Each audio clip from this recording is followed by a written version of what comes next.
on behalf of Sailing Aarhus and Aarhus International Sailing Center and X-Yacht, welcome you to this year's Gold Cup presented by Jysk Vin.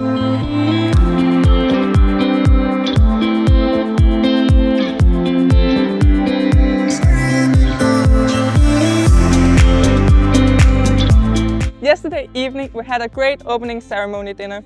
Today is day 2 and we'll have our first races during the day. The weather seems to be perfect for racing, a bit cloudy but windy. Good luck to all ex-sailors.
Another great day here at X-Yachts Gold Cup is coming to an end. The weather has been perfect for racing with wind up to 16 knots. The sun is shining and the beers are cold.